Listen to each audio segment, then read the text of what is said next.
So today we are going to learn the second chapter of history, that is historiography, Indian tradition. As we can see that there are 2 points in this chapter. First one is tradition of Indian historiography. So what is meant by tradition? Tradition means a custom or a belief or a way of doing something that has continued from the past till the present is known as a tradition. So we are going to see tradition of the Indian historiography in this chapter. And second thing is Indian historiography, various ideological frameworks. So these are the two things which we are going to learn in this chapter. तो mobile चालूच असेल मी फक्त ना charging करून बघ बरं आधी हे charge करून पाणी पडलं So we will move towards the introduction of our first point, that is tradition of Indian historiography 2.1. We learned about the Western tradition of historiography in the last lesson. In the last lesson, we have learned about the Western tradition, how the Westerns were used to write the historiography. What is mean by historiography? Historiography means writing of critical historical narrative. Writing of critical historical narrative means historiography. So we have learned about the Western tradition of historiography in the last lesson, means in the first lesson or the first chapter of your 10th standard. In this second chapter or in this lesson, we will know about the tradition of Indian historiography. So now in this chapter, we are going to learn about the tradition of Indian historiography. In the last chapter, we have learned about the Western tradition. In this chapter, we are going to learn about the Indian tradition of historiography.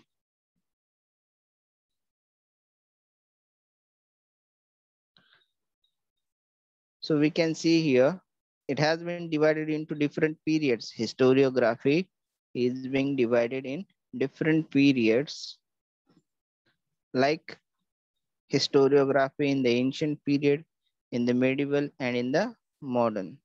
So first point which we are going to learn here is about the historiography in the ancient period.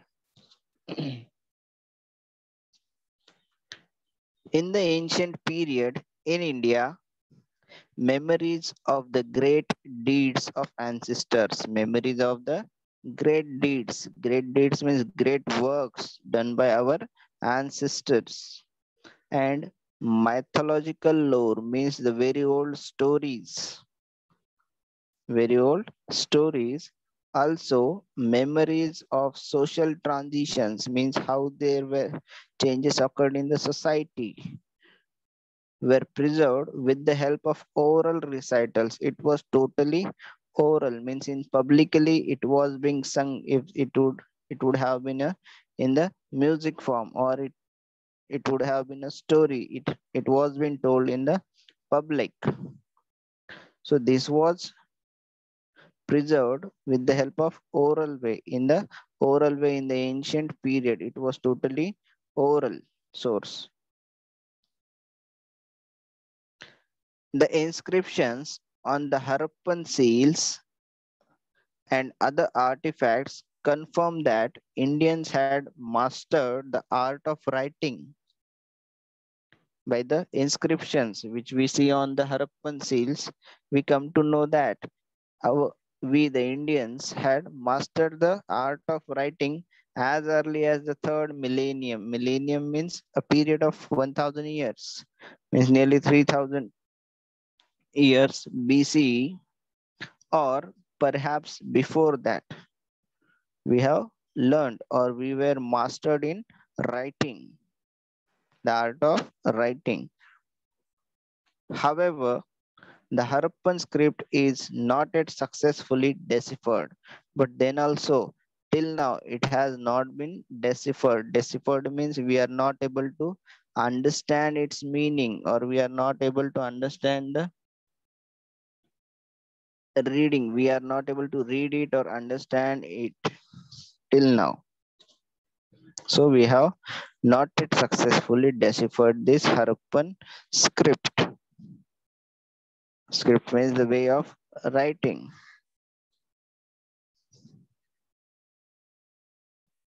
The next para, that is the earliest known written documents of historical nature found in India are in the form of inscriptions. They are in the form of inscriptions. Inscriptions means things which are being inscribed on any hard surfaces. Writings which are being inscribed on the hard surfaces are known as inscriptions. So the earliest known written documents of historical nature found in India are in the form of inscriptions. They are dated to the 3rd century BCE. BCE means before Common Era. That is Emperor Ashok Maurya's times, at the time of Emperor Ashoka. These writings or the inscriptions which we have found are dated back to the times of Ashok Maurya, means the Emperor Ashoka. His edicts are inscribed on natural rocks and stone pillars. Whatever was his sayings, means rules and regulations, or which he want to convey to the people, messages, were being inscribed on natural rocks or on the stone pillars.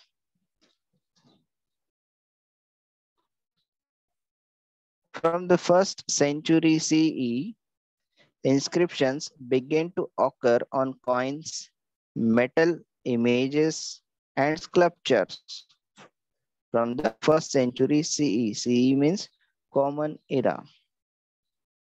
They were being inscribed on coins, metal images, and sculptures, and also on copper plates. So these were inscribed on the hard surfaces, as I said earlier. They provide important historical information. What they are providing us, they are providing the important historical information to us. The dates of various kings, dynastic genealogies, territorial extent, and administration of various empires and kingdoms. What we come to know by these inscriptions, that about the dates of various kings. We get to know about the dates, the battles which they fought, when they were born, when they were died. We get information about any king from these inscriptions. And second thing is that we also come to know about the dynastic genealogy, which means study of family history, including who the ancestors were, who were our ancestors, and all that we come to know from these inscriptions. Also about the territorial extent, means how much large the empire was, in which direction, and each and every information was being inscribed on these inscriptions.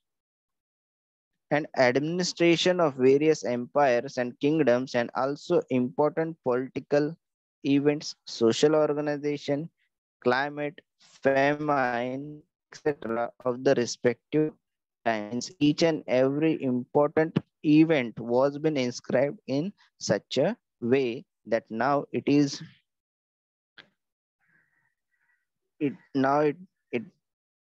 they are the sources of our learning of history.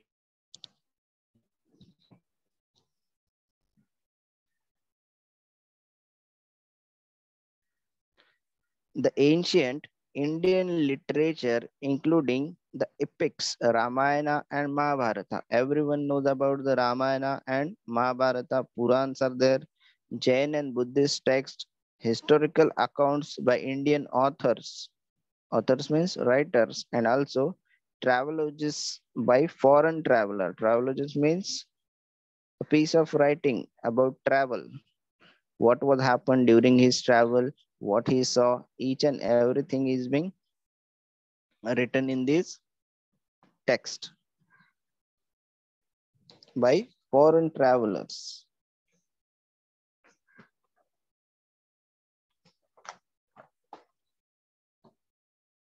Important sources of history, and they are now the important sources of history for us.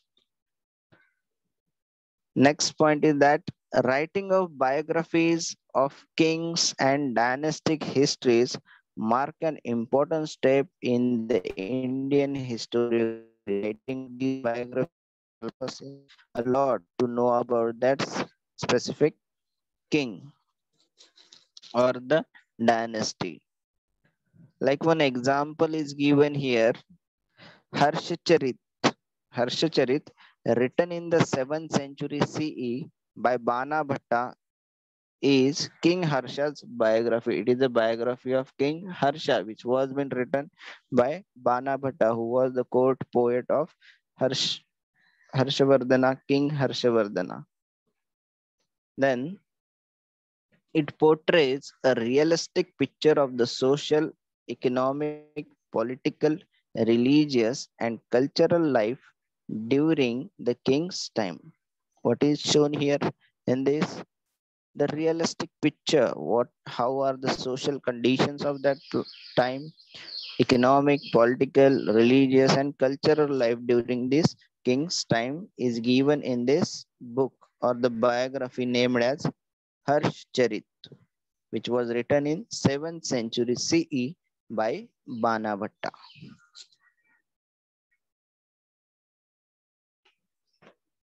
Next, on page number 7, we have, you would like to know this. What is there in this? Soha Gaura. Soha Gaura copper plate. You can see the image of it. It is a copper plate. The copper plate was found at Soha Gaura, district Gorakhpur, and state is Uttar Pradesh. It is supposed to be from the Mauryan period. What it is supposed that it is from the Mauryan period. The inscription on it is in Brahmi script. The inscription which is being inscribed on it is in the Brahmi script. The symbols known as tree in railing, you can see tree in railing. Here it is, tree in railing shown, and mountain at the beginning of the inscription. We can also see a mountain is shown here. A mountain at the beginning, trees are shown, mountains are shown. Then mountain at the beginning of the inscription also occur on punch mark coins. These type of mountains are being also found on the coins, punch mark coins. Another symbol which looks like a structure erected on 4 pillars. We can see another structure is here.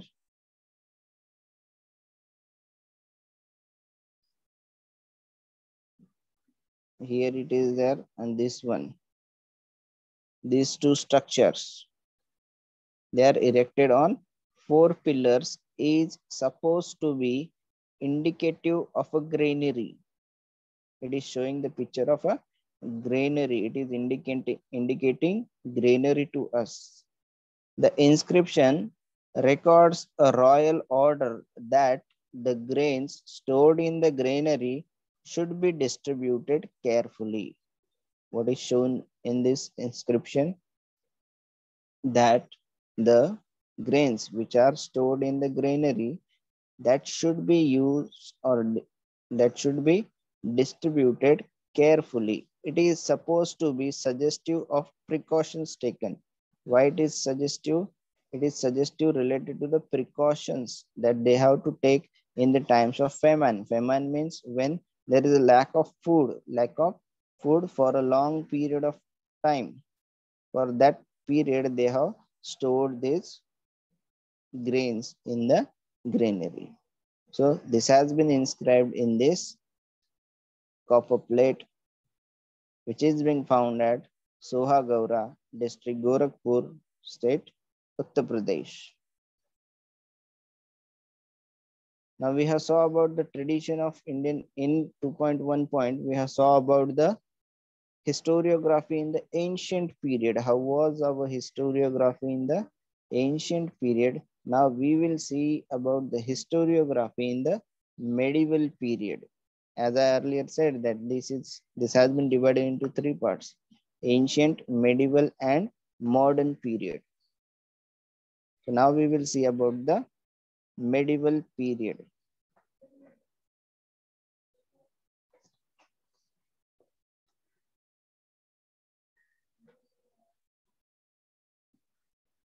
Historiography in the medieval period. The style of writing Rajatarangini, the history of Kashmir by Kalhana in the 12th century CE is quite close to the concept of modern historiography. It is quite related to the modern historiography. This writing done by Kalhana, what he has written in this, the history of Kashmir, in the book named as Rajatarangini. So this concept is totally related or closely related to the modern historiography.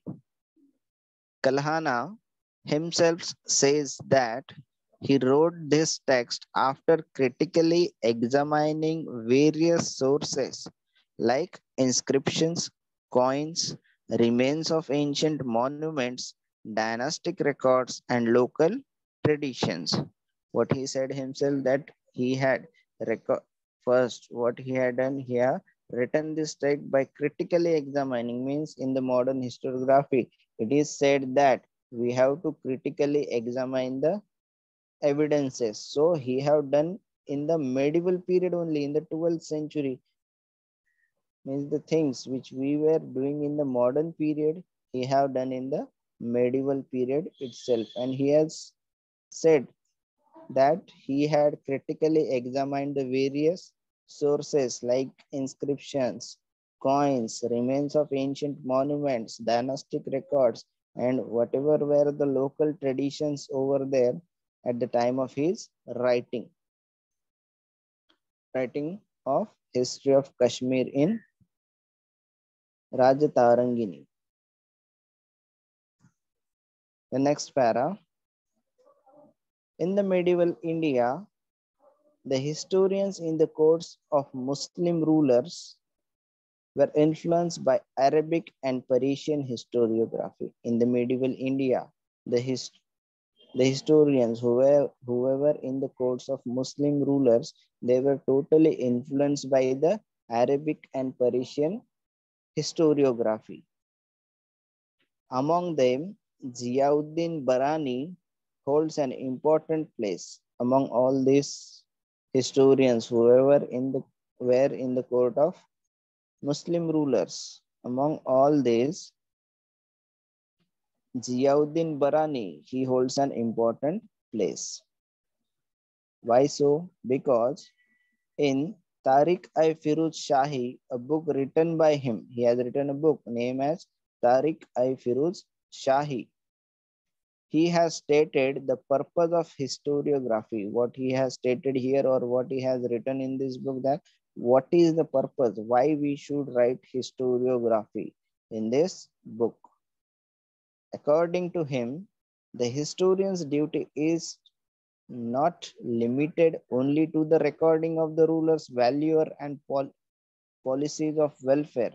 According to him, what he suggests that we should not only write the valuer of and policies of welfare, but he should also write about the ruler's failings and incorrect policies. If we are writing related to any king or the emperor, we should not write only his good deeds or the good policies. We should also write the incorrect policies or his failings in the wars. Each and every point should be considered here while writing a historiography. This was his saying. Barani further says that a historian should also take into consideration the impact of the teachings of the wise. What we should consider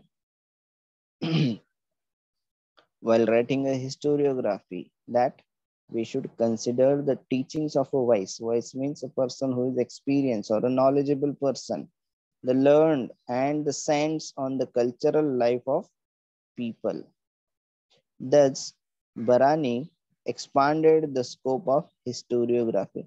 In this way, he have expanded the scope of historiography, means new points, they got the new points for writing the historiography, like failings of the ruler, incorrect policies by him.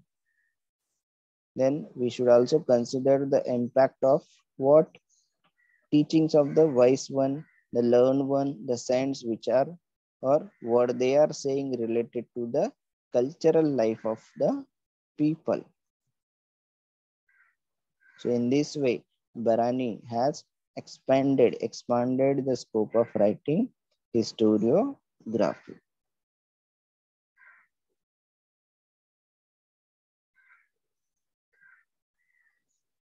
For the historians in the Mughal courts, praising the emperors and exhibition of loyalty became more important. For the historians in the Mughal courts, praising the emperor, they started to praise the emperor for getting some gifts from them or being or showing that they are loyal to the emperor. They have to start writing good deeds about them. The custom of adding suitable poetic quotes and beautiful pictures was also introduced. Now they started the custom of adding suitable poetic quotes. Some of them were also introduced about the beautiful pictures. Babur, the founder of the Mughal Empire, wrote an autobiography. He himself wrote this autobiography entitled Tuzuk-i-Babari. The name of his autobiography was Tuzuk-i-Babari. It contains the descriptions of the battles fought by him. What he wrote in this? The battles which he fought. Babur also recorded his minute observations of various regions and cities traveled by him, including the local economy, customs, and flora. Flora means plant life. Not only he wrote about the battles which he fought, he also recorded his minute observations related to the various regions of his empire or the cities which he traveled, including how is the local economy of that place, how are the customs, and how is the plant life or animal life over there. So each and everything was being included in his autobiography named as Tuzuk-i-Babari, written by Babur, the founder of the Mughal Empire. He was the founder of the Mughal Empire. Abul Fazl's Akbarnama. The next writing is Abul Fazl's Akbarnama is very important from the viewpoint of critical historiography. From the viewpoint of the critical historiography, Abul Fazl's Akbarnama is very important for us. His method of collecting authentic historical documents. How was his method? That he used to collect the authentic historical documents, and their scrutiny is looked upon as devoid of bias and hence realistic. Means he used to not having any kind of particular quality. If it was not of the quality or it was not an authentic document, after scrutinizing it, he used to not believe on it.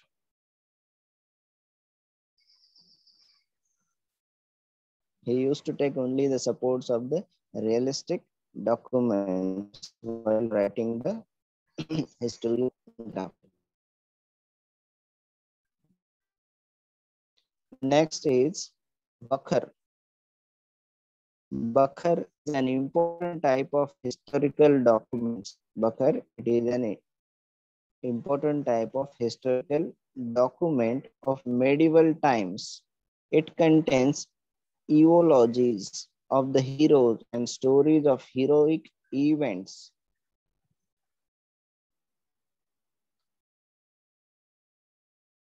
Eulogies means what here? Writing that says good things about somebody means an eulogies, like heroes. It is given here eulogies of the heroes and stories of historic events, battles, and lives of great men. This was included in Bakars. Marathi Bakars are of various types. Marathi Bakars are of various types.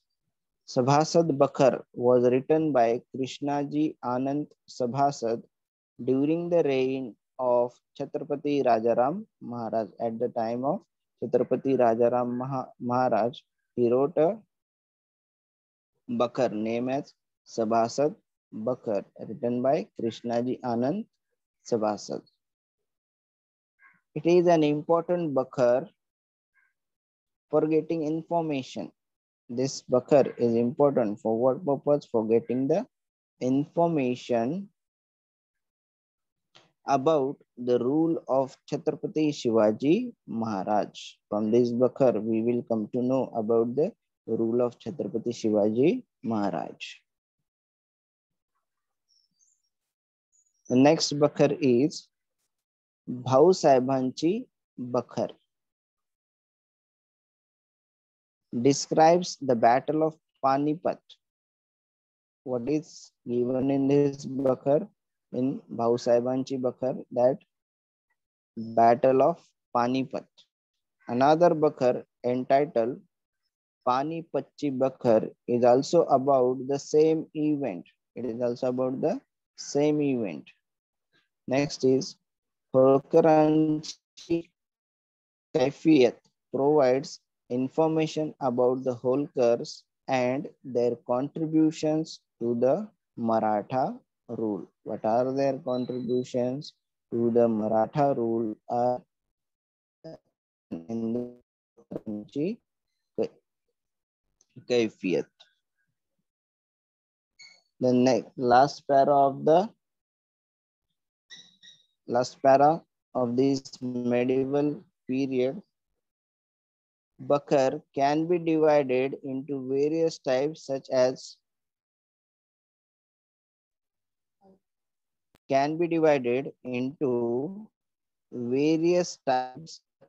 biographies of kings. What is given in this?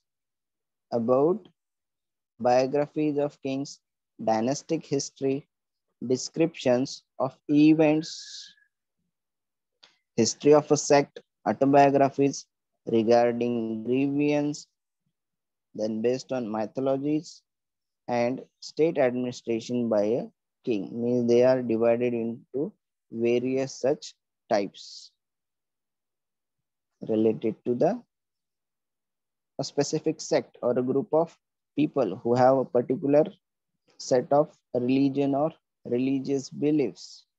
Autobiographies, then grievance. Regarding the grievances means if anybody something that you think is unfair or want to complain about it is also a type of Bakar.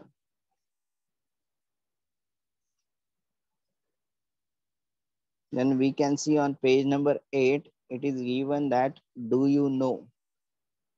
Do you know is given on this page number 8. Al-Biruni wrote in Arabic about Indian knowledge and social life. In Arabic language, he wrote about the Indian knowledge and the social life of India. In the following period, many books about India were written by foreign scholars. In this period, in the medieval period, many books were being written by foreign scholars about India. Among them, to name a few, are Hassan Nizami's Tujul Masir, Minaj Siraj, Tabakat-i-Nasiri. Various works by Amir Khusro, Tujuk-i-Taimuri, the autobiography of Taimur I Lang, who was also known as Amir Taimur, who invaded India. He invaded India. Tariq-i Mubarak Shahi by Yahya bin Ahmad Sarhindi. Their accounts provide us with historic information of Sultanate period. Their accounts, they provide us the historic information about the Sultanate period. Then in next para it is given that accounts of foreign travelers in India are also important. Among them are Ibn Battuta, Abdul Razak, Marco Polo, Niccolo Conti, Barbosa, and Domingos Peace. Their accounts provide us with historic information of medieval India. Their accounts, they provide us the information about the medieval India. How was the medieval India? Then Ishwardas Nagar, Bhimsen Saxena, Khafi Khan, and Niccolo Manusi were among the historians of Aurangzeb's times whose accounts are important source of Mughal history. These are the accounts which are important source of Mughal history.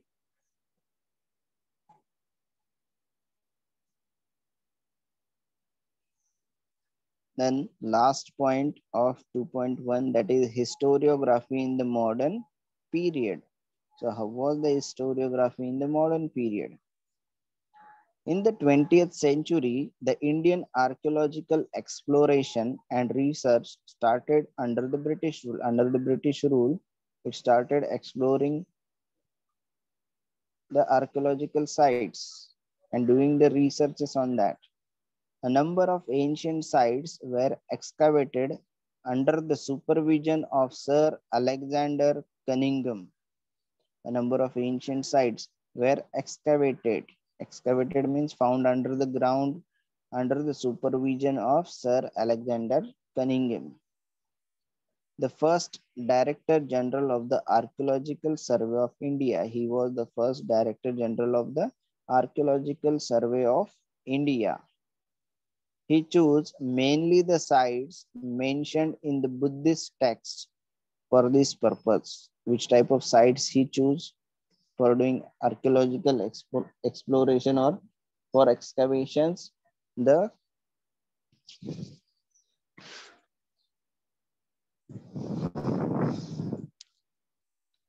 sites which are being mentioned in the Buddhist text. Harappan civilization was discovered during the tenure of Sir John Marshall. Harappan civilization was been discovered during the tenure means the period of work which was done under him by who's under Sir John Marshall. Because of this discovery, the antiquity of Indian history could be traced to the third millennium BCE or even earlier. Because of this discovery, because of the Harappan civilization, discovery of Harappan civilization, we have got the antiquity. Antiquity means ancient buildings or objects that we have found in this excavation.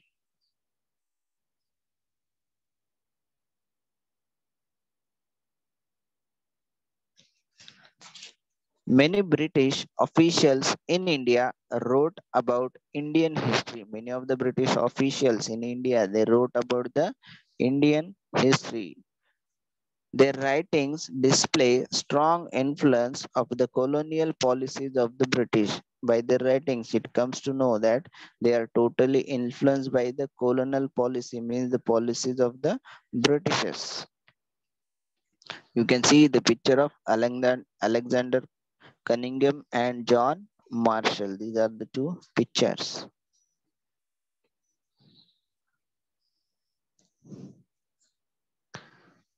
Next given here is 3 volumes of the history of British India. 3 volumes. Volumes means a book, especially one of a set or a series. So 3 volumes. So the book name is The History of British India, written by James Mill, were published in 1817. This was the first book on Indian history written by a British historian. This was the first book on Indian history which was being written by a British historian. It clearly reflects an absence of objective perspective and prejudice about various aspects of the Indian culture. The History of India, written by Mount Stuart Elphinstone, Governor of Bombay, now Mumbai, was published in 1841. The book, first thing is the book which was written by James Mill was The History of British India. It was the first book written on the history, Indian history by any Britishers, but it was clearly reflects an absence. There was an absence of what? Objective perspective and prejudice. Prejudice means they to say something about someone without knowing about him. If you don't know about any of the thing, but you are saying something that is good or bad, this is known as a prejudice.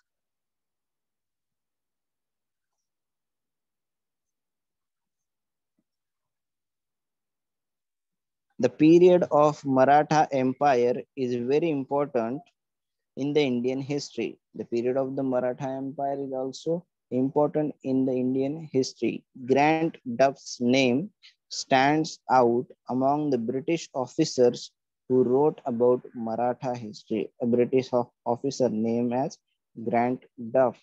He wrote about the Maratha history. He wrote the book entitled A History of the Marathas. What he wrote in his book? What was the name of his book? A History of the Marathas. This book is published in 3 volumes. This is also published in 3 volumes, like the History of British India. The History of British India, written by James Mill, was also published in 3 volumes. In the same way, this book, the A History of the Marathas, is also published in 3 volumes. Grant Duff's writing also shows the British inclination. In his writing also, it was totally affected. A feeling that makes somebody want to behave in a particular way, means this was also in the particular way that it was said Britishers did this and that in this also. Of condemning Indian culture and history. They totally condemned the Indian culture. In his book also, he wrote that the Indian culture is not good, means bad things were being said about Indian culture in their writing in as by the James Mill was done by the James Mill. Same was done by Grant Duff also.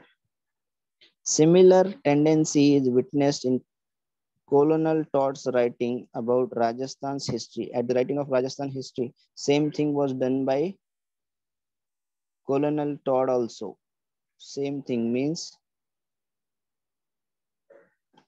as it was said in Grant Duff's writing, James Mill's writing, means they did prejudices without knowing our culture, without knowing our religions. They wrote something different in their books. In the same way, he has also done now about the Rajasthan's history.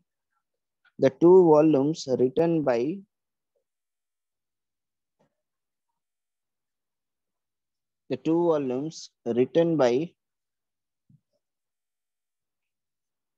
William William Wilson Hunter on Indian history show a somewhat impartial treatment of the subject. Means not supporting. He has not supported these three of them.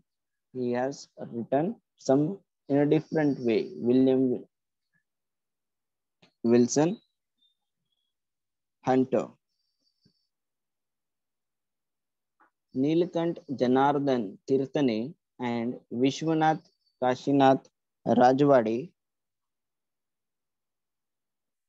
were two Indian historians who took upon the task of exposing the limitations of Grandup's writing. So these were the two persons, Nilkant Janardhan Kirtane and Vishwanath Kashinath Rajwade. These were the two persons who took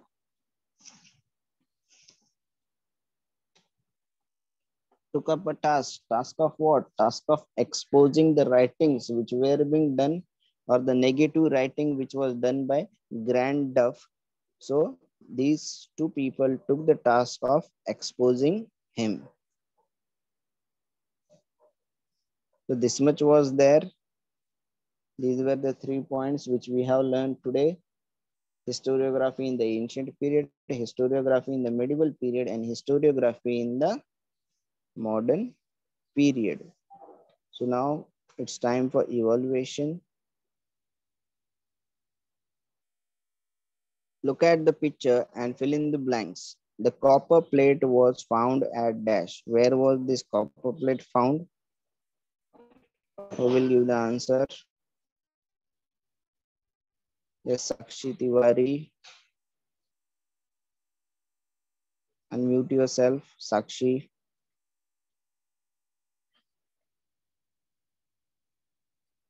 Hello, sir. Sakshi. Yes, Sanu. Sir, good morning. In Uttar Pradesh.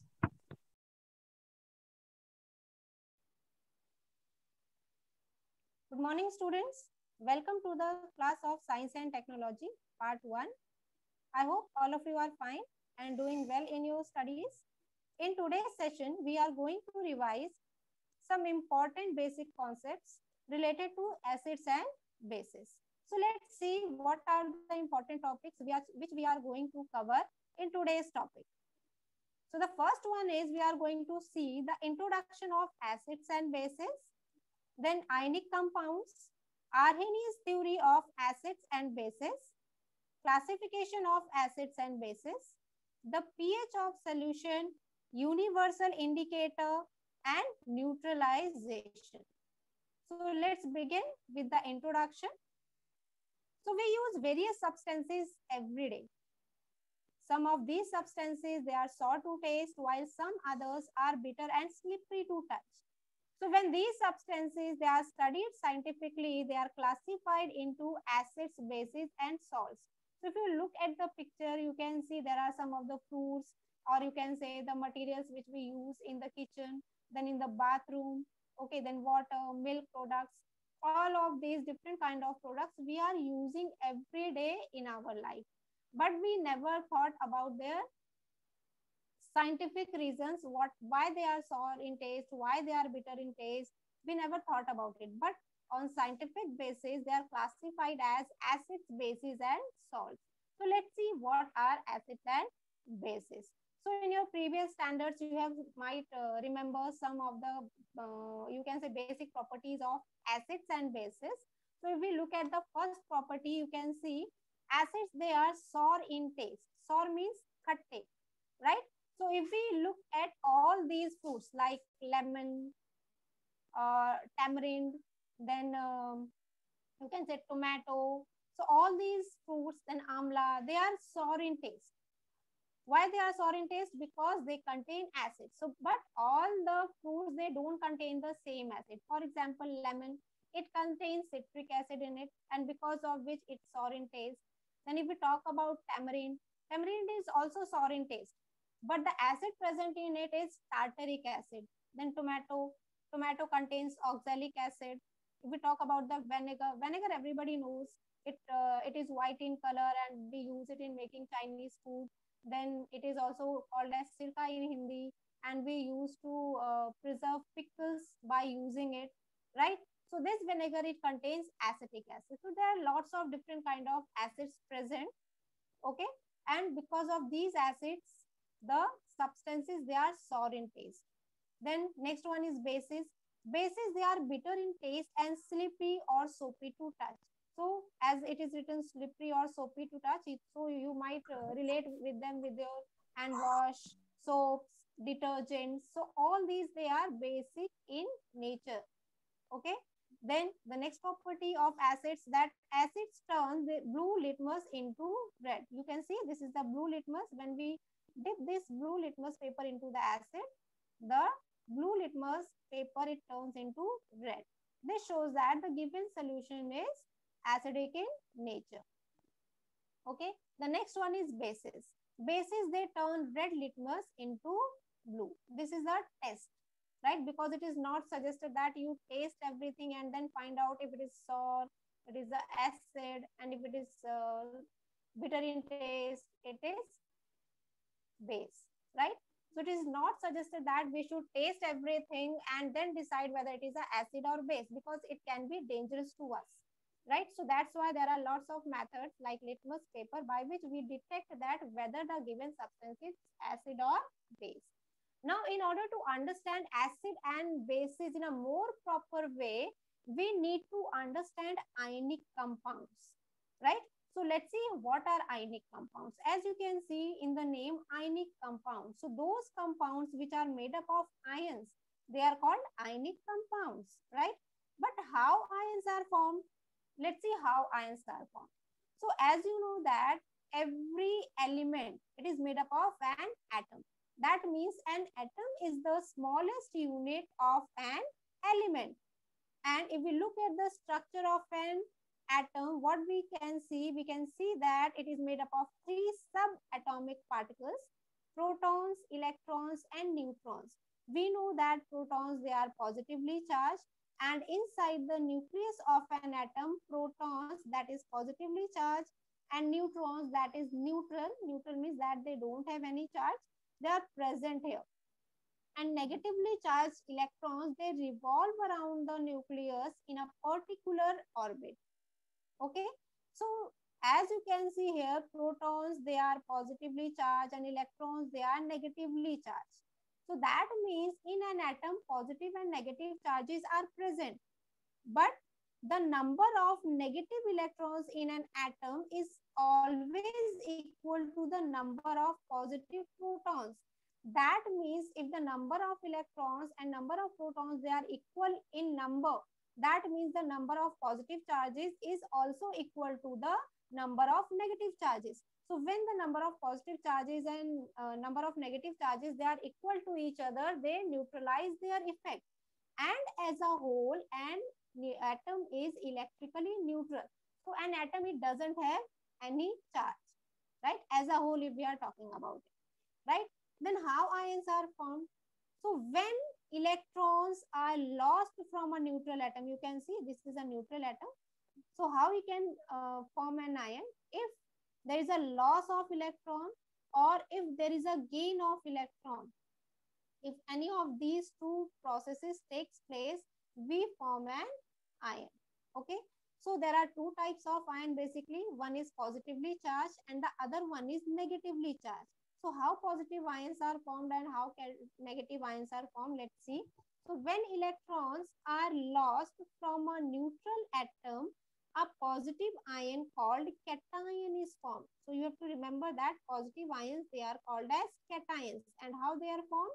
When electrons are lost from a neutral atom. And when electrons are gained by a neutral atom, a negative ion called anion is formed, right? So negative ion means anion, positive ion means cation, right? Now let's understand with an example. So this is the definition of ionic compounds. Compounds that contain ions are called ionic compounds. These compounds are usually formed by reaction between a metal and a non-metal. That means ionic compounds, they are made up of a metal and a non-metal, right? So the metal and non-metal atoms have incomplete outermost shells and so are unstable. So as you know that So every atom, they have electronic configuration, they have number of electrons present in their shells. Okay, so if the outermost shell is incomplete, in that condition, the atoms, they are unstable. So they want to complete their outermost shell so that they can get stability, right? So in order to complete their outermost shells, these atoms, they either lose electron or they gain electrons, right? So after doing all these two things, they attain stable, you can say, electronic configuration, and because of that they acquire stability. Okay, so normally the metals, they have tendency to lose electrons and form cations, and non-metals, they have tendency to accept electrons to form anions to acquire stability. So you have to remember these tendencies. Metals, they normally lose electrons and form positively charged cations, and non-metals, they accept electrons to form anions, that is negatively charged ions, and after doing this, they acquire the stability. Now let's see an example of an atom, that is sodium atom. Sodium atom, it is a metal, and chlorine atom, it is a non-metal, right? So if we look at the atomic number of sodium, sodium has atomic number 11. So atomic number 11 means it has 11 protons, that is 11 positive charge, and 11 electrons, that is 11 negative charge, right? So as a whole, if we are going to calculate them, this positive 11 charge and negative 11 charge, they cancel out their effect, and because of which, as a whole, the atom is electrically neutral. So you can see the electronic configuration here. In the first shell, there are 2 electrons, in the second shell 8, and in the third shell 1. So this is the electronic configuration of sodium atom, that is 281. So if we look here, in the third shell, there should be 8 electrons, but sodium has only 1 electron present in it. Okay, that means its outermost shell is incomplete. So it wants to complete its outermost shell. So in order to complete 8 electrons in the outermost shell, it needs 7 electrons. So it's get very difficult to borrow 7 electrons from some other atom. So it's better to lose 1 electron. So here sodium, it loses 1 electron from its outermost shell. And because of which its outermost electron, that is the last 1 electron, it is lost, and it acquires electronic configuration 2,8. So the outermost shell is lost here now. Okay, so as a result, now it has 11 protons which are present in the nucleus, and after losing 1 electron, now it has only 10 electrons left in the outermost shells, right? So the total charge, if we calculate here, there is 1 positive charge, right? So because of which the sodium atom, after losing 1 electron, there is an excess positive charge, or you can say excess proton in the atom, and because of that excess proton, it acquires 1 positive charge. Okay, so this is the ion. When an atom, it loses electron and acquires a positive charge, it is called as cation, or you can say positive ion. In the same way, if we look at the non-metal, this is a chlorine atom. Its atomic number is 17. That means it has 17 protons, 17 positive charge, 17 electrons, that means 17 negative charge. As the number of positive and negative charges, they are equal to each other, the total net charge on the atom is 0. So we can see the electronic configuration of chlorine atom here. It is 287. So in the third shell, there should be 8 electrons, but chlorine has only 7. So it needs 1 more electron, right? So it takes 1 electron from some other atom, okay? And because of which now it has 18 electrons, right? So if we calculate the charge here, it has 17 protons, but after accepting 1 electron, now it has total 18 negative charges, or you can say 18 electrons. So if we are going to calculate them, we have 1 extra negative charge over here. Okay, so because of which the chloride ion, it acquires 1 negative charge because of 1 extra electron. And now its electronic configuration has changed to 288. Now its outermost electronic configuration is complete. Now this chloride ion, this is also stable because of outermost shell complete. And this sodium ion, it is also complete because its outermost shell is complete, so it is stable now. So these two ions, this sodium positive ion and this chloride negative ion, both are now stable, right? Okay, so I hope all of you understood that how ion formation takes place. So metals, normally they lose electrons and they form positive ions, and non-metals, they accept electrons and they acquire a negative charge and form a anion. Okay. Now let's see how sodium chloride compound is formed. Sodium chloride is an ionic compound formed by the reaction between the metal sodium ion and the non-metal chlorine. Okay, we just saw that how sodium ion and chloride ion is formed. So we can see here, this is the sodium atom, this is the chlorine atom. So one electron from the sodium atom, it gets attracted towards the chlorine atom and it is donated to it, and because of which the sodium atom, it acquires a positive charge, and chloride atom, it acquires a negative charge. And as we know that opposite charges, they attract each other, and because of which there is a bond formed between sodium and chloride ion. And as this bond is formed because of ions, it is called as ionic bond. Okay, and as a result, an ionic compound sodium chloride is formed. So we can say that it is a ionic compound.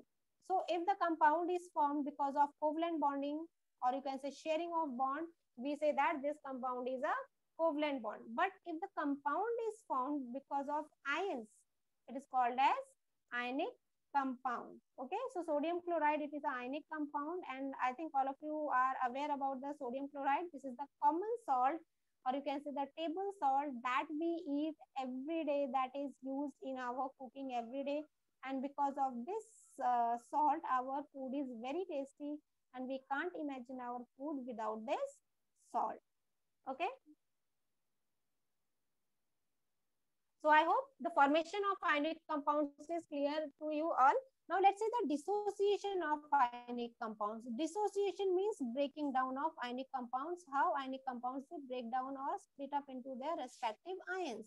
So on dissolving in water, an ionic compound forms an aqueous solution, and in this normally in the solid state, as you can see, if you look at the salt, the oppositely charged ions, that is sodium, it is a positively charged, and chlorine, it is a negatively charged ion, they stay side by side. But when we dissolve the sodium chloride or salt in water, what happens? The ionic compounds, it begins to dissolve in water, and the water molecules, they push themselves in between the ions. Okay, so as you can see here, these are the sodium chloride. Sodium ion, it is represented by green color, and the small one, it is chloride ion, it is represented by small red colored balls. So when they dissolve in water, what happens? The water, it push itself in between the sodium and chloride ion, and by doing this, it separates the sodium ion and chloride ion. And this is the dissociation of ionic compounds. So in this way, whatever ionic compound if you are taking, and if you are going to mix it in water, dissolve it in water, the ionic compound, it dissociates into its respective ions. Okay, so as sodium chloride, it is made up of sodium ion and chloride ion. So they get separated into the aqueous solution. Okay, so we can say that an ionic compound, it dissociates while forming an aqueous solution. And each of the dissociated ions in the aqueous solution is surrounded by the water molecules. That means sodium ion will be surrounded by water molecules, and chloride ion will also be surrounded by the water molecules. So this is the dissociation of ionic compounds. Now let's see Arrhenius' theory of acids and bases. So Swedish scientist Arrhenius, he put forth a theory of acids and bases in the year 1887. And this theory gives definition of acids and bases as follows. We just saw the dissociation of ionic compounds, right? So it is related to the Arrhenius theory of acids and bases. So you can see the definition of an acid. An acid is a substance which on dissolving in water gives rise to hydrogen ion as the only cation. That means an acid should contain hydrogen ion. Okay. So all the acids, when they dissociate, when we dissolve in water, they produce hydrogen ion. So let's see the examples. Hydrochloric acid, sulfuric acid, carbonic acid. Okay, all these are acids. So let's see how they dissociate when we dissolve them in water. Hydrochloric acid, when we dissolve in water, it dissociates into hydrogen ion and chloride ion. H2SO4, when we dissociate it, it gets transformed into hydrogen ion and sulfate ion. And again, you can see it also again have one hydrogen ion, right? So it can again dissociate. So when we dissociate it, it gets dissociated into hydrogen ion and sulfate ion. Okay, so you can see here all the acids, they are producing hydrogen ion. Okay, let's see some more examples. Here you can see hydrochloric acid, nitric acid, hydrobromic acid, sulfuric acid, and boric acid. These are their formulas. And when they get dissolved in water, they give basic radicals. So you have to remember that basic radicals, they are all positively charged ions. They are called as basic radicals. And if the ions, they have negative charge, they are called as acidic radicals, right? So how they dissociate into their respective ion? Hydrochloric acid, it gives hydrogen and chloride ion. Nitric acid, it gives hydrogen and nitrate ion. Then HBr, it gives H plus and Br minus. H2SO4, here 2H because two hydrogens are present here. So 2H plus and SO4 2 minus. Then H3BO3, this is boric acid. So here you can see in the formula there are 3 hydrogen ions. So it will give 3 hydrogen here and this is borate ion. Okay, so as all of them, they are giving hydrogen ions. That's why we can conclude that all these are acids. Okay, so all the compounds which on dissociation give hydrogen ion as a basic radical, they are called as acids. Okay, so this is the other definition. Those compounds which have hydrogen ion as the basic radical in their molecules, they are called as acids. Okay, now let's see bases. A base is a substance which on dissolving in water give rise to OH minus ion as the only ion. For example, NaOH, CaOH whole twice. So you can see here, if OH group is present, that means it's a base, right? So when we dissolve them in water, it again dissociates into their respective ions. So it will dissociate into sodium ion and hydroxyl ion. Again here, calcium hydroxide, it will dissociate into calcium and hydroxyl ion. So just by looking at this, you can find out that if there is a hydroxyl ion here, you can say that it is a base. Okay, so let's see some more examples. This is sodium hydroxide, potassium hydroxide, calcium hydroxide, and aluminium hydroxide. So if they are going to dissociate, they will form sodium ion, hydroxyl ion, potassium ion, hydroxyl ion, then calcium ion, hydroxyl ion, then what it is? Ammonium ion and hydroxyl ion. So you can see here all these are basic radicals. They are positively charged. As you can see here, all of them are OH minus. So these are the characteristics of bases. If these ions are present in any of the solution, you can say that the given solution is base. Okay, so I hope now the characteristics of acids and bases are clear to you all. Now let's see the classification of acids and bases. How acids and bases they are classified. Acids and bases, they are classified into stronger and weak types on the basis of the extent to which they dissociate in their aqueous solution. Okay, so as we just saw that acids, they dissociate in aqueous solution and form hydrogen ion. Bases, they dissociate and form hydroxyl ion.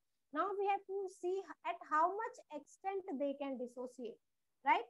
So the strong acids on dissolving in water, they dissociate completely, almost completely. And the resulting aqueous solution contains mainly hydrogen ion and the concerned acidic radical. So you can see the example here. Here I have dissolved hydrochloric acid in the water. You can see all the hydrogen ions, they get separated from the chloride ions. So we can say that it is almost completely dissociated into their respective ions, right?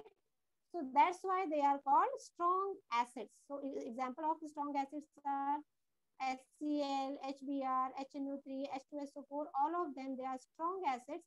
And when we are going to dissolve in water, they will completely dissociate into their respective ions.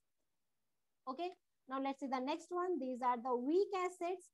Weak acids, they does not dissociate completely, and the resulting aqueous solution contains hydrogen ion and the concerned acidic radical in small proportion along with large proportion of undissociated molecules of the acid. Okay, so you can see here I have taken example of weak acid, that is acetic acid. You can see here in the solution only few of the you can say the molecules, they are dissociated. Here the hydrogen ion is dissociated from the acetate ion, but the number is very few. Only few molecules are dissociated, but maximum of the molecules of acid, that is acetic acid, they are not dissociated. They are present in the solution as it is, right? So here the dissociation takes place, but the extent of dissociation is very small. That means you can say only few molecules, they are dissociated, right? So such kind of acids, they are called as weak acids. The best example here is H2CO3 and acetic acid. So the dissociation will be very small. Okay. Now let's see about the bases and strong base. A strong base is, it also dissociates almost completely, and the resulting aqueous solution contains mainly OH ions and the concerned basic radical. Example, NaOH, KOH, COH whole twice, Na2O. So all these are strong bases. So you can see if I'm going to dissolve sodium hydroxide in the water, all the sodium ions and hydroxyl ions, they get dissociated into their respective ions. So almost complete dissociation takes place here. Okay. In the same way, if we are looking at the weak bases, for example, ammonium hydroxide, again, the extent of dissociation is very small. So if you look here, you can find some of the ammonium ions and hydroxyl ions, but maximum amount of ammonium hydroxide molecules, they remain undissociated. They don't dissociate into their respective ions. Understood? So this shows that this is a weak base.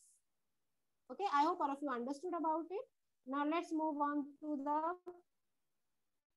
next one, that is alkalis. Okay, so the bases which are highly soluble in water are called alkalis. For example, NaOH, KOH, ammonia, all these are, you can say, alkalis, because when we dissolve in water, they get completely soluble in water, right? So you can remember this line. All alkalis are bases, but all bases are not alkalis. Let's understand this line with the help of a Venn diagram. So you can see what it says. All alkalis are bases. So you can see in this Venn diagram, if you look at the base, what are bases? This is base, this is also base, this is also base, NaOH, COH whole twice, KOH, NH3. All these are bases. That means bases, alkalis, they are also called bases, you can say, right? But all the alkalis are bases here, but all bases are not alkalis. Okay, so all these bases, they are not alkalis. Why? Because alkalis are those bases which can dissolve, or you can say which are soluble in water. So these alkalis are soluble in water, but these these bases are not soluble in water. So these are also bases, but they are not alkalis. Okay, that's why it is said that all alkalis are bases, but all bases are not alkalis. I hope it is clear to you now. Now, according to the number of hydrogen ion obtained from one molecule, the acids can be classified as monobasic, dibasic, and tribasic acids. Okay, so mono means 1, di means 2, tri means 3. Okay, so according to the number of hydrogen ions given by one molecule, As you can see, this is HCl. It has only one hydrogen atom, so it will give only one hydrogen ion. HNO3, it has only one hydrogen atom, so it will give only one hydrogen ion. H2SO4, it has two hydrogen atoms, so it will give two hydrogen ions. H2CO3, it has two hydrogen atoms, so two hydrogen ions will be produced. H3BO3, it has three hydrogen atoms, so three hydrogen ions will be produced. H3PO4 will produce three hydrogen ions. Then here CH3COOH. In this case, acetic acid, this hydrogen ion, it doesn't get released as an ion, this hydrogen gets released. Okay, so it has only one hydrogen, so it will release only one hydrogen ion. So as a result, we can say that this is monobasic, this is also monobasic, this is dibasic, this is dibasic, tribasic, and monobasic acids. Okay, so on the basis of number of hydrogen ion obtained from these molecules, we can classify them as mono, di, and tribasic acids. Okay, now next one is according to the number of hydroxyl ions obtained from one molecule, the bases can be classified as monoacidic, diacidic, and triacidic bases. Similarly, for the bases also, here sodium hydroxide, it has only one OH group, so it will give one OH ion. This will also give one OH ion. As it has two OH ion, it will give two. It will also give two OH ions. It will give three OH ions. It will give three OH ions, and it has only one OH ion. So it will give only one. So accordingly, they are named as monoacidic, diacidic, triacidic, and monoacidic bases. Okay. Now, acids and bases are also classified according to their basicity and acidity respectively. So now let's see the basicity of acids. So the number of hydrogen ions obtainable by dissociation of one molecule of an acid is called basicity. Acidity of acids, the number of hydroxyl ions obtainable by the dissociation of one molecule of a base is called its basicity. Okay. Now let's move on to the next topic. This is indicators. So what are indicators? Indicators are the substances which show different colors in acidic and basic solution. Or you can say that indicators are the substances by using which we can find out whether a given substance is a acid or a base. Okay. So let's see some of the indicators here. So natural indicators, they are found naturally. For example, red cabbage, turmeric, grape juice, cherries, beetroots, onion, tomato, etc. All these are natural indicators. So all these substances, when we mix them with acids or bases, they change their color. And as a result, we can find out whether a given substance is an acid or a base. You can see here some pictures, this litmus, turmeric, and China rose, or you can say hibiscus plant, or it is also called as gudhal. It is a natural indicator. Now synthetic indicators, they are man-made, made by the scientists in the lab.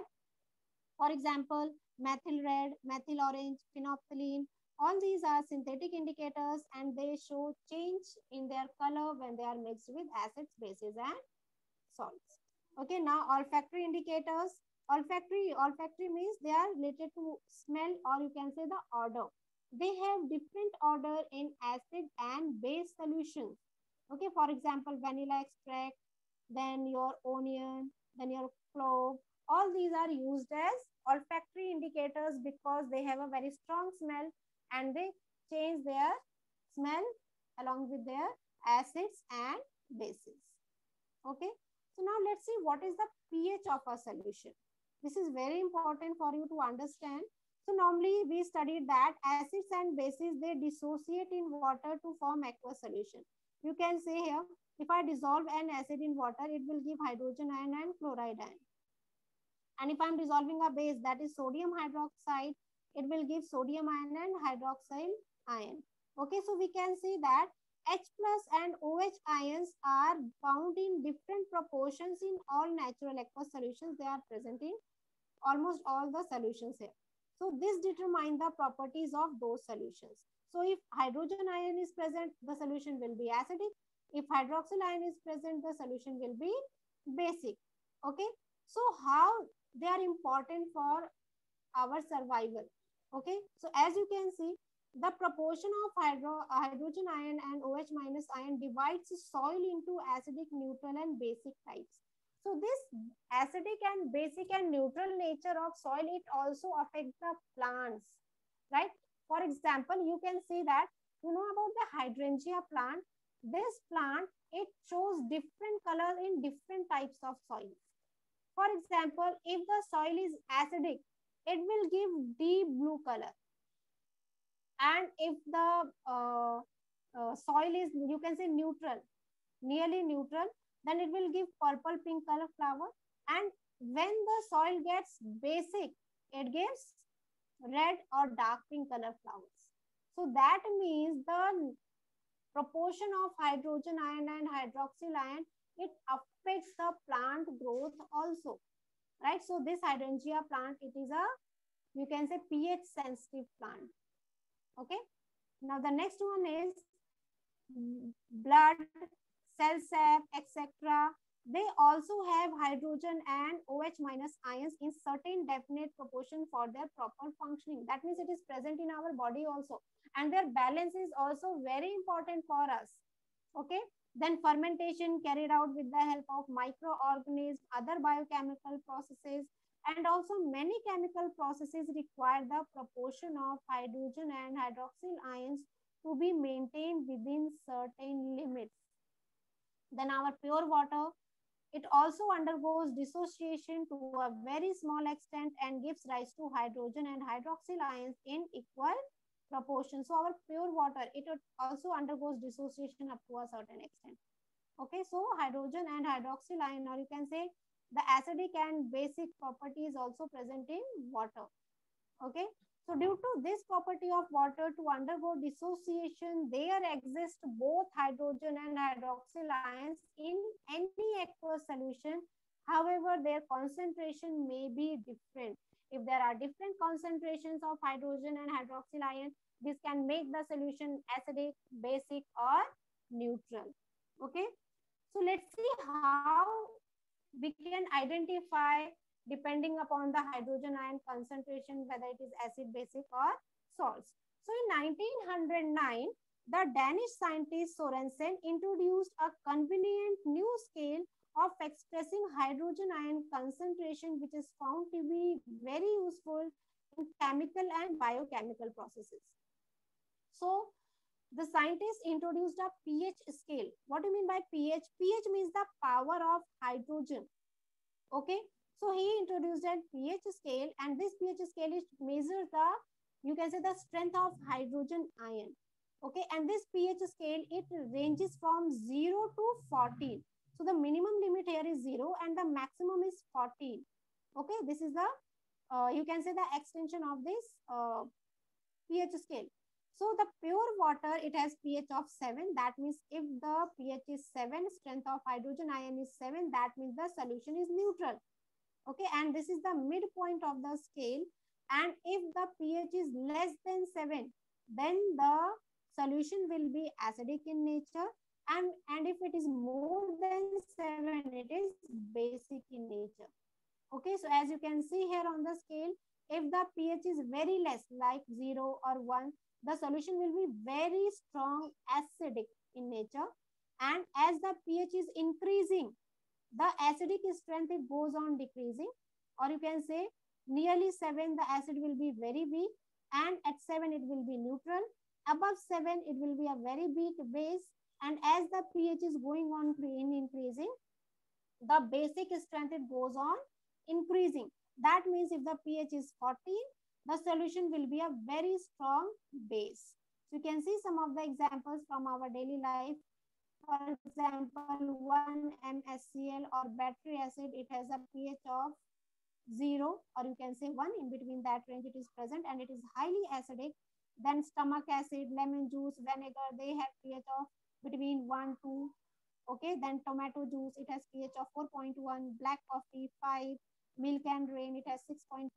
Human blood, 7.35, 7.45. This is the pH of human blood. sea water, it has 8.1, baking soda 8.5. Okay, so as we are moving down 7, you can say here, as the value is increasing above 7, the basic nature is increasing, and if the value is going below 7, acidic nature is increasing. Okay, now universal indicators. So normal indicators that we studied, natural, synthetic, they just tell about us that whether a given substance is acid or base, but they don't tell us about the strength, that is a strong acid or a weak basis. So in order to identify the strength of an acid or a base, we need a universal indicator. Okay, so as we saw that in the pH scale, the pH of solution varies from 0 to 14 in accordance with the strength of acid or base. To show these variations in pH, a universal indicator is used. And what is a universal indicator? A universal indicator is made by mixing several synthetic indicators in specific proportions. And this universal indicator shows different colors at different values of pH. The pH of a solution can be determined by means of a universal indicator solution or the pH paper made from it. You can see there are different universal indicators available in the market. This one, this type, and this kind of. You can see the colors over here, and over the colors the numbers are given. So if we take a solution, we mix universal indicator in it, the color change we have to observe, and after observing that color change we have to match that color with this given strip. If the color is related to this, it is similar to this, then the pH will be 4. Okay, so accordingly, by observing the change in the color of the solution, we can identify the pH. And if we know the pH, we can find out whether it is a weak base, strong base, weak acid, strong bases by using pH papers. Okay, now the most accurate method of measuring the pH of a solution is to use an electrical instrument called pH meters. So these pH papers, they just tell us the average roundup value, but they don't tell us in decimal points if we need the value. Okay, so if we need the accurate, or you can say the exact pH value, for that we need a instrument called pH meter, and you can see here this pH meter, it will tell us the exact pH value here. Okay, so we can say that pH is a number which indicates the acidic or basic nature of a solution, and it helps in measuring hydrogen ion concentration in a solution. Okay, so that's all about acids and bases. Now let's understand an important process that is called neutralization. So what is neutralization? The reaction between an acid and a base to give a salt and water is known as neutralization reaction. So when acids and bases, they react together, they neutralize their effect, they cancel out their effect, and that process is called as neutralization reaction. So an acid, for example HCl, and a base NaOH, when they react together, they nullify their effect, and as a result a salt and water is formed. Okay, you can see the reaction here, HCl and NaOH. Here Cl and Na, they combine together and they form a salt called NaCl, and the hydrogen ion from the acid and hydroxyl ion from the base, they combine together and they form water. So whenever there is a neutralization reaction taking place, there will always be a formation of salt and water. Okay, now let's see how neutralization is important in our everyday life. The first one is indigestion. Everyone is aware about the term acidity, right? When acidity happens, when we are not taking food for a long time. Okay, and the second reason for acidity or indigestion is that we are taking too much food at a time, or we are taking a heavy meal at a time, then indigestion takes place. Okay, and why high indigestion takes place? Because we know that hydrochloric acid, or you can say HCl, in the stomach, it is produced and it helps to digest the food. But when too much acid is produced in the stomach, it causes indigestion, and you can say it is also called as acidity. So to relieve indigestion, we take antacids, which contains magnesium hydroxide, that is base. So if large amount of acid is produced in our stomach, what we need? We need a base to nullify its effect, right? So most of the antacids or medicines which are used for acidity, they contain base. Which kind of base? Either magnesium hydroxide, or you can say milk of magnesia. It is also used to neutralize the effect of acid produced in the stomach. Okay. The next one is tooth decay. The leftover food particles in the mouth, they get decomposed by the microorganisms present in the mouth. So this results in the formation of acid, which is responsible for the tooth decay. Toothpaste generally, which is made up of basic substances, react with these acids, and as a result, the acid is neutralized and our tooth is protected. That's why doctors, they say that brush your teeth before going to bed, because when we take the dinner, some of the small food particles, they might get left in between the teeth, and over the night microorganisms, they work on it and they produce large amount of acid which destroys or decays our teeth. And toothpaste, they contain bases, so they react with the acid and they nullify its effects, and as a result our tooth is protected. Okay. Then ant bite. When an ant or honeybee bite, it injects the acidic liquid called formic acid into the skin, which causes itching. The effect of the acid can be neutralized by rubbing a moist baking soda. Moist baking soda, that means sodium hydrogen carbonate, which is basic in nature, or a calamine solution which contains zinc carbonate. They are also basic in nature. So they neutralize the effect of formic acid injected by the ant, and as a result, we get relief from the itching and pain. Okay. So that's all for today's session. I hope all of you understood. If you have any doubt, you can ask. But before that, let's move on to the evaluation part. Okay. So you can unmute yourself and answer the questions. So here I have taken MCQs today. So the first question here is, rain is called acid rain when its pH falls below 7, pH falls below 5.6, pH falls below 6, pH is above 7. Yes, you can unmute yourself and give the answer.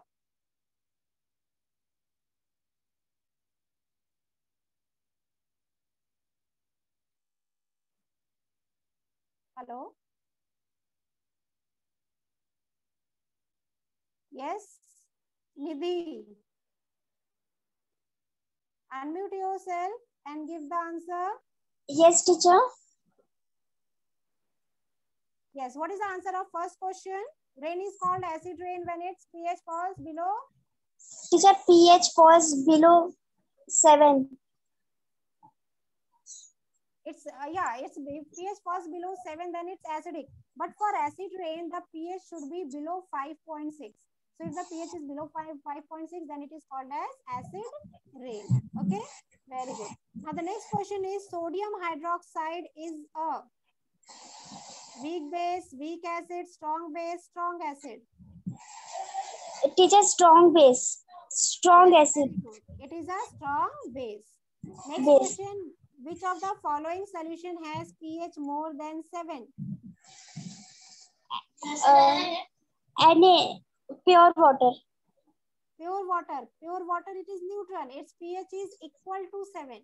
More than 7. The question is more than 7. Sorry, teacher. That's okay. Anybody else wants to try? What will be the correct answer of third question? Yes? Aditya, unmute yourself. Give the answer.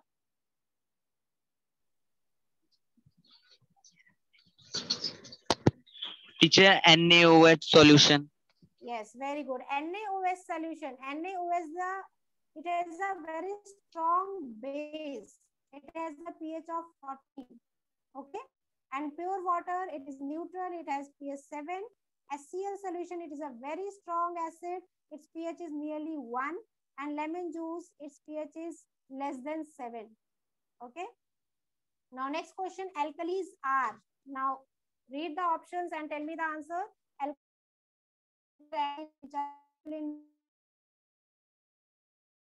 Bases which are insoluble in water, bases which are soluble in water. Yes, which is the correct answer?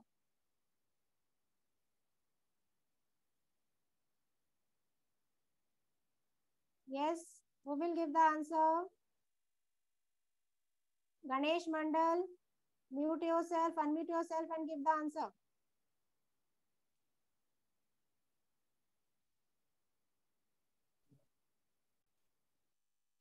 Yes, anybody else wants to try?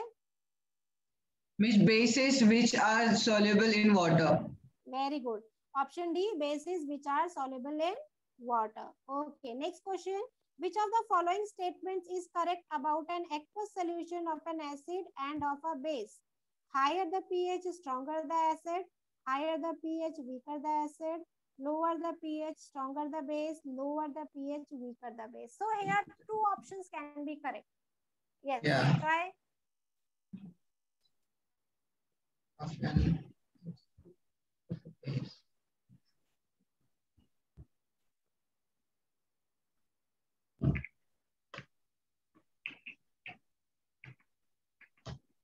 Yes, anybody else want to try? Just raise your hands. Ravi Gupta. Teacher Yes. Teacher आप question दिखाओ ना. Miss, हाँ, question. okay. Yes, it's on your screen. Actually, I need to confirm the students. That's The why higher the pH, when weaker the acid. And of a Second base. higher the pH. Weaker the acid. Very good. This is the first option which is correct. Higher the pH, weaker the acid. There is one more option here. One more option is correct here. Yes, teacher. And the pH with the acid.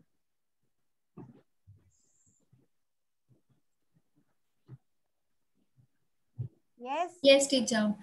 The second option can be lower the pH, weaker the base. Very good. Lower the pH, weaker the base. So these are the two options which are correct here. So normally in your exam only one option is correct. Okay. But here I have given two options correct. Yes, Now, teacher. sixth question. To relieve indigestion of food, what should we intake? Water, milk of magnesia, hydrochloric acid. Teacher, milk of magnesia. Milk Teacher, of milk of magnesia. magnesia. Yes. Very good. Seventh question. What is applied on the skin when an ant bites? Calcium, calamine solution. Calamine solution. Calamine solution. Okay. Calamine solution. A neutralization reaction will always produce Water and salt. Salt and water and salt. Salt. if there is excess hydrogen ions, the solution will be Acidic. Acidic. acidic. Acidic. Very good. Acidic. NaCl is a Salt. Salt. Salt. very good. So that's all for today. I hope all of you understood the session. If you have any doubt, you can ask me. Yes, anybody have any doubt? No, miss. teacher, no No, doubts. miss. No doubts. That means all of you understood it in a nice way. Okay. Yes, miss. Okay then. It Thank is you interesting. everyone. Thank you, teacher. Yes. Welcome. Thank you. Okay. Bye and take care. Bye, miss. Have a good day. Okay, ma'am. We can wind up the lecture.